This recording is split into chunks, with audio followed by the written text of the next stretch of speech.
ఏరు దాటేదాకా ఓడ మల్లన్న, ఆ తర్వాత బోడి మల్లన్న. ఇది పాత సామెత. ఇప్పుడు ఏపీలో జనసేన నేతలు కొత్త సామెత సృష్టించారు. గెలిచే వరకు వర్మ, గెలిచిన తర్వాత అతని కర్మ. చంద్రబాబు 2 నాలుకల సిద్ధాంతాన్ని బాగా వంట పట్టించుకున్న జనసేన నేతలు అదే తీరుతో ప్రవర్తిస్తున్నారు. ఇన్నాళ్లు త్యాగమూర్తితో పోల్చిన వ్యక్తిని ఇప్పుడు దూది పింజలా ఊదేశారు. మాలో ఎవరైనా ఇంకెవరైనా సరే పవన్ కళ్యాణ్ గారి విజయానికి నేనే దోహదపడ్డాను అని ఎవరన్నా అనుకుంటే అది వారి కర్మ, అది వారి కర్మ, అది వారి కర్మ. విన్నారు కదా డిప్యూటీ సీఎం పవన్ కళ్యాణ్ సోదరుడు జనసేన ఎమ్మెల్సీ నాగబాబు ఏమన్నారో.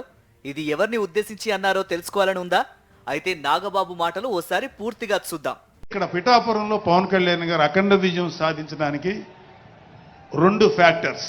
ఒకటి మన ప్రెసిడెంట్ జనసేనాని పవన్ కళ్యాణ్ గారు అయితే, రెండో ఫ్యాక్టర్ పిఠాపురం జన సైనికులు, పిఠాపురం పౌరులు, పిఠాపురం ఓటర్స్. వీళ్ళిద్దరూ లేకపోతే మేము ఎంత ఏమి చేసినా ఏం ఉపయోగం లేదు. మాలో ఎవరైనా ఇంకెవరైనా సరే పవన్ కళ్యాణ్ గారి విజయానికి నేనే దోహదపడ్డాను అని ఎవరన్నా అనుకుంటే అది వారి కర్మ, అంతకంటే ఏం చేయలేదు.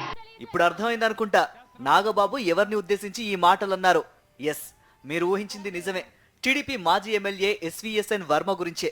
పిఠాపురంలో పవన్ కళ్యాణ్ గెలుపులో వర్మ పాత్ర ఏమీ లేదంటూ చెప్పకనే చెప్పేశారు నాగబాబు. కానీ ఎన్నికలు కాగానే పిఠాపురం వెళ్లిన పవన్ కళ్యాణ్ మాత్రం తన విజయానికి వర్మే కారణమని చెప్పుకొచ్చారు. అంతేకాదు ఆయన్ను ఆత్మీయంగా కౌగిలించుకొని మరీ అభినందించారు.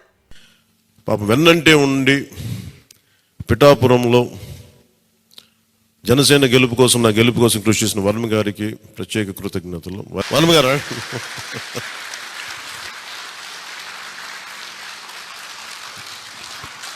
వాస్తవానికి వర్మ సీటుకు పవన్ కళ్యాణ్ ఎసురు పెట్టడం నుంచి ప్రారంభమైంది స్టోరీ.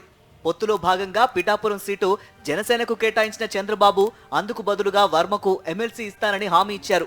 క్షత్రియ కులస్తులకు ప్రాధాన్యం ఇస్తూ ప్రమోషన్ ఇస్తానని ప్రకటించారు.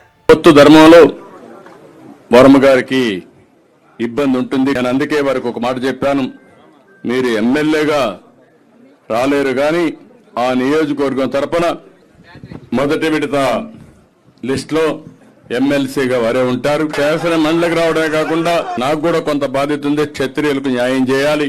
ప్రమోషన్ లో మొట్టమొదటిగా వర్మ గారు ఉంటారని చెప్పి మరొక. చంద్రబాబు అలా హింటిచ్చారో లేదో పవన్ కళ్యాణ్ అల్లుకుపోయారు. ఎన్నికల ప్రచారం మొత్తం వర్మను వెట్టేసుకుని తిరిగారు. తన కోసం సీటు త్యాగం చేసిన వర్మకు ఎమ్మెల్సీ పదవి రావాలని చంద్రబాబు కూడా హామీ ఇచ్చారంటూ ప్రచారంలో చెప్పుకొచ్చారు. స్థానికంగా బలవంతుడు ఈయన, ఆయన నేను గుర్తించాను. ఆయన ఎమ్మెల్సీగా అవ్వాలి, ఇక్కడ త్యాగం చేస్తే ఆయన చట్టసభల్లోకి వెళ్ళాలి. చంద్రబాబు గారు ఆల్రెడీ చెప్పారు ఆయనకి క్షత్రియ కోటలు ఇస్తానని. అలాగే నేను కూడా చెప్తున్నాను, సంపూర్ణంగా నా మద్దతు వారికి తెలియజేస్తాను. ఆయన ఎమ్మెల్సీ వెళ్ళే వరకు. అంతటితో ఆగలేదు పవన్ కళ్యాణ్. వర్మకు ఎమ్మెల్సీ ఇప్పించే బాధ్యత తనదంటూ ప్రజల సాక్షిగా ప్రకటించారు. అందుకోసం కృషి చేస్తానని చెప్పుకొచ్చారు. రేపు పొద్దున చట్టసభలో కూడా ఈయన కూడా ఉంటారు. ఒక ఎమ్మెల్సీగా ఖచ్చితంగా వెళ్ళబోతున్నారు వర్మ గారు. దానికి సంపూర్ణంగా నేనేం చేయాలో చేస్తాను కదా. అలాంటి బాధ్యత గల వ్యక్తిని ఎమ్మెల్సీగా చూడాల్సిన బాధ్యత నాకుంది. ఖచ్చితంగా దాన్ని ముందుకు తీసుకెళ్తాను. ఎన్నికల ముందు, ఆ తర్వాత వర్మ గురించి ఎన్నో గొప్పలు చెప్పిన జనసేన నేతలు ఆ తర్వాత మాట మార్చారు. పిఠాపురం నియోజకవర్గంలో వర్మకు ప్రాధాన్యం లేకుండా చేశారు.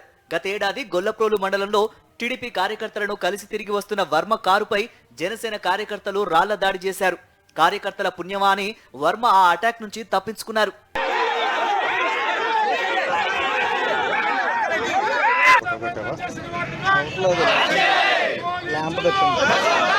ఈసారి ఎమ్మెల్సీగా అవకాశం వస్తుందని ఆశించిన వర్మకు చంద్రబాబు హ్యాండ్ ఇచ్చారు. ఎమ్మెల్సీ సంగతి అటుంచితే అసలు పవన్ కళ్యాణ్ గెలుపులో వర్మ పాత్ర ఏమీ లేదంటూ ఎమ్మెల్సీ నాగబాబు ఇండైరెక్ట్ గా వ్యాఖ్యలు చేశారు. దీంతో పిఠాపురం టీడీపీ కార్యకర్తల్లో వర్మ అనుచరులు ఆగ్రహం కట్టలు తెంచుకుంటోంది. టీడీపీతో పాటు జనసేనపై తిరుగుబాటు చేసేందుకు సిద్ధమవుతున్నారు.